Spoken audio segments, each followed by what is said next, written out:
सैनी जी,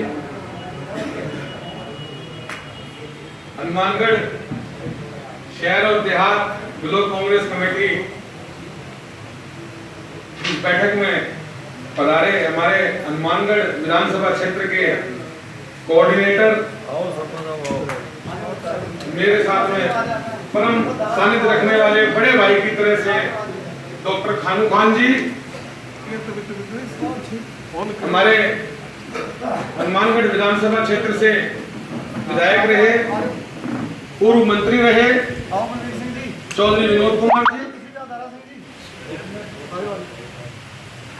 हमारे क्षेत्र के मुखर वक्ता भाई मनीष दानिया जी और हनुमानगढ़ जिले के अंदर कांग्रेस को मजबूती से अपने कार्यकाल में चलाने वाले हनुमानगढ़ कांग्रेस कमेटी के पूर्व जिला अध्यक्ष भाई सुरेंद्र दात्री जी, प्रधान हमारे पंचायत समिति के जुझारू बड़े भाई जयदेव बड़ासरा जी, दयाराम जाखड़ साहब, राजेंद्र जी गोदारा साहब और सभी यहाँ पधारे हुए मेरे साथीगण, क्योंकि अगर नाम लूंगा तो सभी मेरे साथी हैं, कांग्रेस के बोलने वाले साथी और भी हैं, भी हमारे वरिष्ठ नेतागण भी बैठे हैं। तो मैं चाहता हूं कि भी मेरे को मौका मिला है तो मैं अपनी बात जो है वो कम शब्दों में यहाँ रखूं। मेरे से पूर्व हमारे हनुमानगढ़ शहर देहात कांग्रेस के कर्मठ कांग्रेस के कार्यकर्ताओं ने अपनी बात रखी है।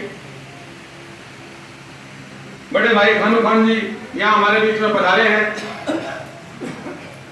मैं आपको निवेदन करना चाहता हूं भाई साहब, पूरे हनुमानगढ़ विधानसभा क्षेत्र की कांग्रेस कर्मठ और जुझारू कांग्रेस आज यहाँ आपके सामने बैठी है। यहाँ जितने भी ये सब चेहरे हैं, ये सब वो चेहरे हैं हनुमानगढ़ कांग्रेस के जिन्होंने पिछले 3.5 साल से यहाँ पर बीजेपी के खिलाफ हमेशा अपने अपने क्षेत्रों के अंदर आवाज बुलंद रखी है। चाहे बात करें अशोक यादव पार्षद की, चाहे बात करें लखवीर सिंह सरपंच पूर्व सरपंच की भाई की, चाहे बात करें रविंदर सिंह की, चाहे बात करें मनोज सैनी जी ब्लॉक अध्यक्ष, गुरमीत सिंह जी चंद्रा ब्लॉक अध्यक्ष, ये जोड़राम जी बैठे, ये सब वो लोग हैं। पूर्व पार्षद निरंजन नायक यहाँ बैठा है, ये सब वो लोग हैं जिन्होंने 3.5 साल के अंदर अपने अपने क्षेत्र में कांग्रेस की आवाज को, किसी ने वार्ड में, किसी ने ग्राम पंचायत में, इमामदीन जी बैठे हैं, नवदीप सिंह राणा बैठा, रोहित स्वामी एनएसयूआई का यहाँ बैठा है नौजवान हमारा साथी, ये सब कांग्रेस के अपने अपने क्षेत्र की बुलंद आवाज हैं। पिछले 3.5 साल के अंदर भाई साहब मैं आपको निवेदन करना चाहता हूँ, हनुमानगढ़ के अंदर कांग्रेस ने यहाँ पर ये पूरी कांग्रेस, चाहे स्पिनिंग मिल हमारी यहाँ बंद हुई थी, 2 साल से हमने उसका एजुकेशन किया है, 2 साल हो गए हैं। और मैं आपको निवेदन करना चाहता हूँ, आज तक पूरे हिंदुस्तान के अंदर जितनी भी सहकारी संस्थाएं सरकार के द्वारा और प्राइवेट शेयर होल्डरों के द्वारा चलाई गई संस्थाएं थी, उनके जो श्रमिक थे उनमें से उन श्रमिकों को आज तक पूरे हिंदुस्तान में उन फैक्ट्रियों के बंद होने के बाद में 5 रुपए नहीं मिला। लेकिन ये हनुमानगढ़ की कांग्रेस जो आपके सामने बैठी है, इस कांग्रेस के बलबूते पर हनुमानगढ़ स्पिनिंग मिल के जो मजदूर थे उन मजदूरों को बीआरएस मिला है, किसी को 8 लाख मिले, किसी को 10 लाख मिले, किसी को 12 लाख मिले। ये ताकत है वो जो यहाँ बैठी है आपके सामने।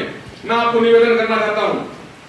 उसके बाद में ये हमारे साथी बैठे हैं, जोतराम जी आज आए नहीं, इनके भाई है संदीप जी दूधवाल, उनकी गाड़ी के अंदर मैंने टिकट बोला गया, अच्छा इन्हें बैठे हो गए, बैठ गया, इनकी जीप के अंदर सरेआम एक षड्यंत्र रच करके इनको फंसाने के लिए एनडीपीएस के अंदर, आप सीनियर एडवोकेट भी, मैं जानता हूं इस बात को, आप एनडीपीएस का सारा प्रावधान समझते हैं।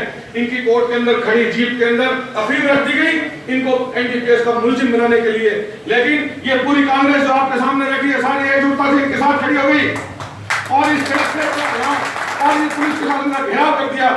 उसके अंदर हमारे सभी बड़े नेता भी साथ रहे और ये पूरी कांग्रेस एक तरफ होगी कि अगर हमारे साथी संदीप दूधवाल के साथ में कुछ भी हो गया तो हनुमानगढ़ के अंदर प्रशासन ठप कर देंगे, भाजपा के एक भी नेता को यहाँ आना तो दूर घुसने भी नहीं देंगे, क्षेत्र के मंत्री को भी नहीं घुसने देंगे। स्थिति ये हुई, आज वो आपके बीच में बैठे संदीप दूधवाल। और यदि अगर उस टाइम ये पूरी कांग्रेस एकजुट होकर खड़ी ना होती तो भाई साहब ऐसे 150 लिफाफे या 150 कार्यकर्ता एनडीपीएस में अंदर होते। इसकी पूरी तैयारी कर ली गई थी हमारे विरोधी पार्टी के नेताओं के द्वारा। उसके बाद में मैं आपको निवेदन कर दूं, यहाँ भाखड़ा के अंदर पानी 1200 दूषित पानी मांगा हमारे क्षेत्र के किसानों ने।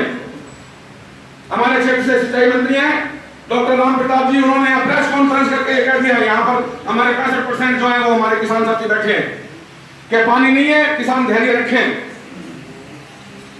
यही बात थी ना, आपने काफी 70% आपने जमींदार साथी बैठे, भाई साहब बैठे, जाकिर साहब बैठे, प्रधान जी बैठे, बैठे के 1200 दूषित पानी में कौन देश का सरकार का ना पानी कोनी, महकमे का ना पानी कोनी। यही भाई साहब ये पूरी कांग्रेस बैठी है, उसके अंदर हम गंगानगर जिले के भी हमारे कुछ नेता वो भी शामिल थे, कुछ भाखड़ा का क्षेत्र गंगानगर जिले में भी आता है। इसी कलेक्ट्रेट पर जब यहाँ 20,000 से ऊपर जब किसान इकट्ठे हुए, इसी निकम्मी भ्रष्ट सरकार ने और यही प्रशासन और यही मंत्री, यही कलेक्टर महोदय, इन्होंने कहा पानी दे देंगे, जितना मांगो उतना दे देंगे, लेकिन ये एजुकेशन को खत्म कर दो, ये जो 20,000 की यहाँ भीड़ है इसको ले जाओ, ले जाओ। ये सब ये कांग्रेस बैठी है करने वाली। वैसा जब किसी भी तरह की हम बात करें, कोर्ट परिसर के अंदर यहाँ सरेआम कांग्रेस के एक कार्यकर्ता को गोली मारकर उसकी हत्या कर दी गई। हरीश सिंधी एक जाति विशेष से बिलोंग करता था, उसके छोटे भाई की पत्नी ने वार्ड नंबर 39 में मनोहर लाल सिंधी जो कद्दावर नेता है भाजपा का, उसके सामने कांग्रेस के टिकट पर चुनाव लड़ा था। उसकी इस कोर्ट के अंदर सरेआम गोली मार के हत्या हो गई।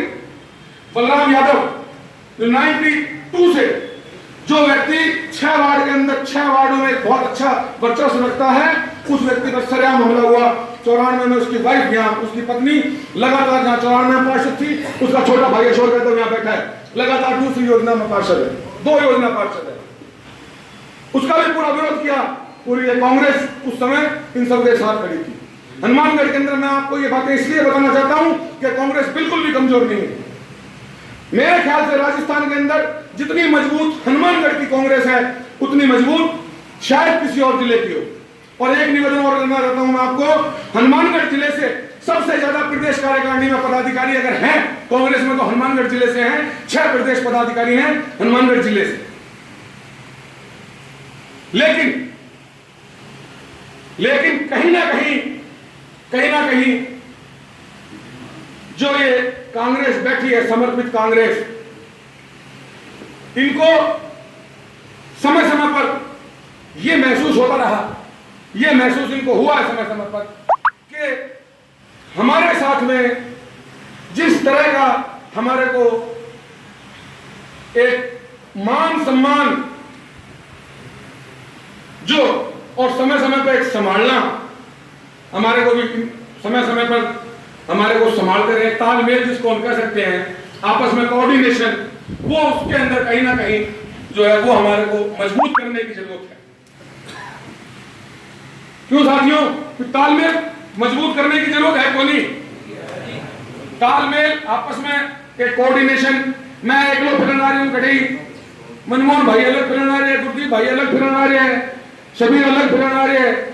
एक जो तालमेल है, जो तालमेल हमारे राज के समय कांग्रेस के अंदर था, वो तालमेल बनाना भाई साहब बहुत जरूरी है। कांग्रेस बहुत मजबूत है। पिछली बार से इस बार के विधानसभा चुनाव जो हुए थे, इन विधानसभा चुनावों में पिछली बार के विधानसभा चुनावों से 30,000 वोट ज्यादा आए थे